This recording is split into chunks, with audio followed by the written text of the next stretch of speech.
Welcome to Better Futures. All right. Well, I completely understand your hesitation against blue sky thinking. Yeah, Still, I do want to end on a high note. Can yeah. you imagine any ways at all to promote the occurrence of explosions in the historical sense we've been discussing, to promote those in our day-to-day lives and in the decades to come? Yeah, so there is one idea that is apparent to me, and like I said at the beginning, I am not an organizer or a thinker or anything. I am just those who are privy to the terminology. I am just a neat, neither in education nor employment or training. Those who are very online would understand that. So there are like people out there who have dedicated their lives to resistance, and they may have a lot more creative and imaginative and varied answers. But one thing that seems likely to me to help in this regard is I don't know what his nationality was. He was educated in the French Catholic Church. There was this Christian anarchist called Ivan Illich. In an interview, he think it was in 19 yeah, it was a 1973 interview. I heard this years ago, and this really stuck with me. And when I came across this line of thinking about resistance, it came to the forefront again. He said that if we can get together five friends and make a place where we can sit and talk honestly and earnestly to each other, where we can talk in a manner where we are throwing off the limitations of thought and assumptions and imagination imposed by the system, and we are speaking in a radically truthful way to each other. If we can make a community like that, a place like that, then we have done something revolutionary. He said we have done something more revolutionary than a lot of people with very large organizations and structures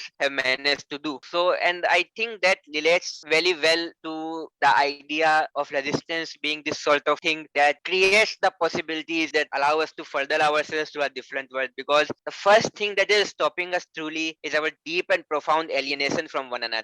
How we are extremely shut off from people around us, from our families. If we are not shut off, our relations are very distorted. Alienation would be a very familiar concept to anyone with a passing interest in Marxism. And even if not, we can still feel it in ourselves. Even the best family, even if we are from the most healthiest families, we can say that our personal relationships are not as healthy as they could have been. We can say that our friendship, our relation to even non-human life is much more distorted than what it could be in its true potential. So of course, even in any sort of coming together we do under capitalism, it cannot undo all of that. It cannot heal all of that. But when we try to do it, when we try to break down those walls, or as a friend of mine put it, make windows in the walls so we can connect with each other, creating the charge for the explosion. We are creating something that can react to a situation that arises. Then we are creating the tinder for the spark that can set a fire. This I could put it across more rigorously, so to speak. Making connections is very vague term, but this is different. Ivan is stressed in his statement that when we can speak truthfully and in a way that sets the limitations put on our imagination,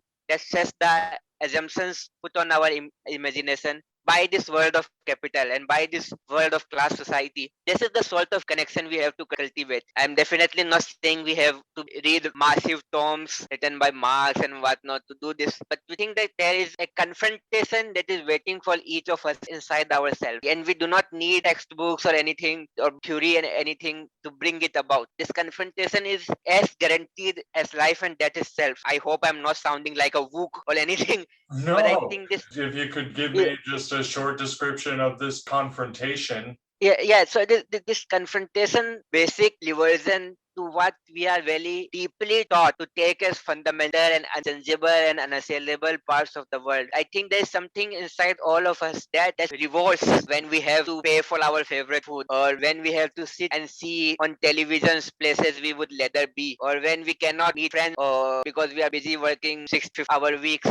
And this confrontation points to something deeper than just frustration or annoyance at the immediate situation. It points towards this whole thing is not working. And like we are so deeply taught, whether we go to school or whether we don't, we are taught by our families and teachers and whoever has authority over us at any point in our life. We are taught to not even think in those terms, no, not even imagine that anything can be done about these very fundamental aspects of the world. At best, we are allowed to be frustrated with it. Like, oh, I have to work 40 hours a week. If I do something, this. If I better myself, maybe I can get a job that is only 40 hours a week. But we are never encouraged to think this thing is not working. Why can't we drop this and switch to something else? But there's something still inside us still pushing us to think that way, to cry out in that way. And there's several documentations of prehistoric life. I don't mean to go on too wild a tangent here, but this is still controversy. It is not settled. But a lot of anthropologists believe that in prehistoric life, many tribes would suddenly drop a way of living that they had been following for thousands of years, and completely they change their location, change their social structure, change their gender structures, everything. If the old way stops working out, like if a liver changes its course and the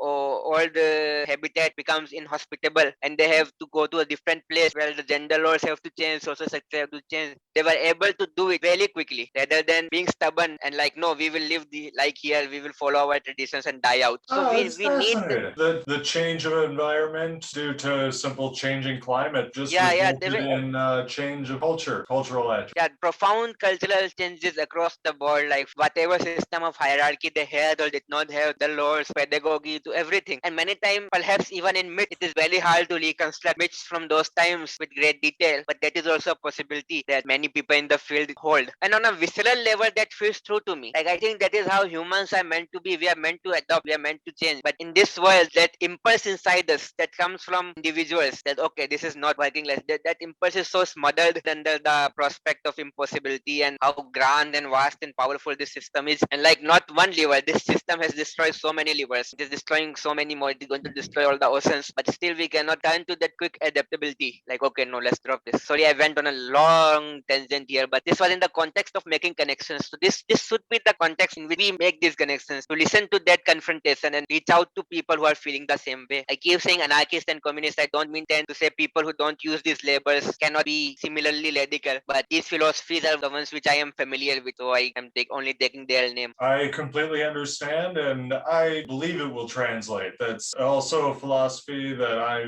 have a certain familiarity with. Yeah, We'll see how it comes across. yeah. So, to me, it seems the prescription we might have derived from our conversation today is to connect with others about what's not working in today's Exactly. system. Yeah, Yeah, true. in a revolutionary way Yeah. that it attempts to imagine or to otherwise guess at any potential changes we could make, and these connections themselves lead to sort of explosions that produce entire new historic systems that one can Yes, hope that at least will benefit all of us together. definitely.